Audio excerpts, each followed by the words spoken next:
Helikopter Angkatan Laut Amerika Serikat menenggelamkan 3 kapal kelompok Houthi dari Yaman yang telah menyerang sebuah kapal kontainer di Laut Merah. Houthi menembaki helikopter Amerika dan pasukannya membalas tembakan untuk membela diri, hingga menewaskan para awaknya.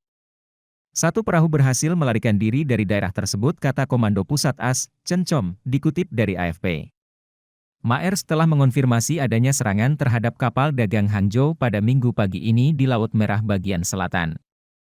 Serangan terjadi setelah kapal melewati Selat Bab al-Mandab dalam perjalanan dari Singapura menuju Port Suez, Mesir. Sebagaimana diberitakan Al Jazeera, Maersk mengatakan akan menghentikan sementara semua operasi melalui Laut Merah selama 48 jam ke depan.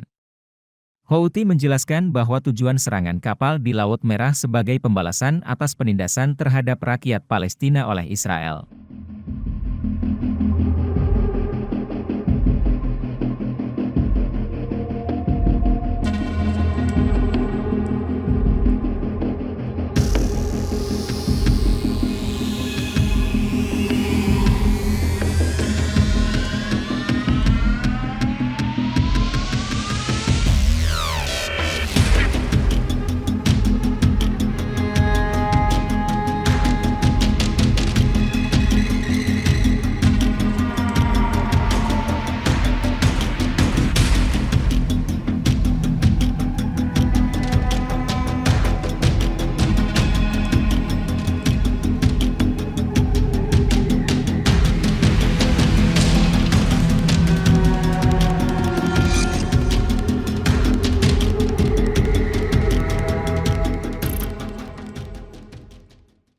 Download Tribun X sekarang, menghadirkan lokal menjadi Indonesia.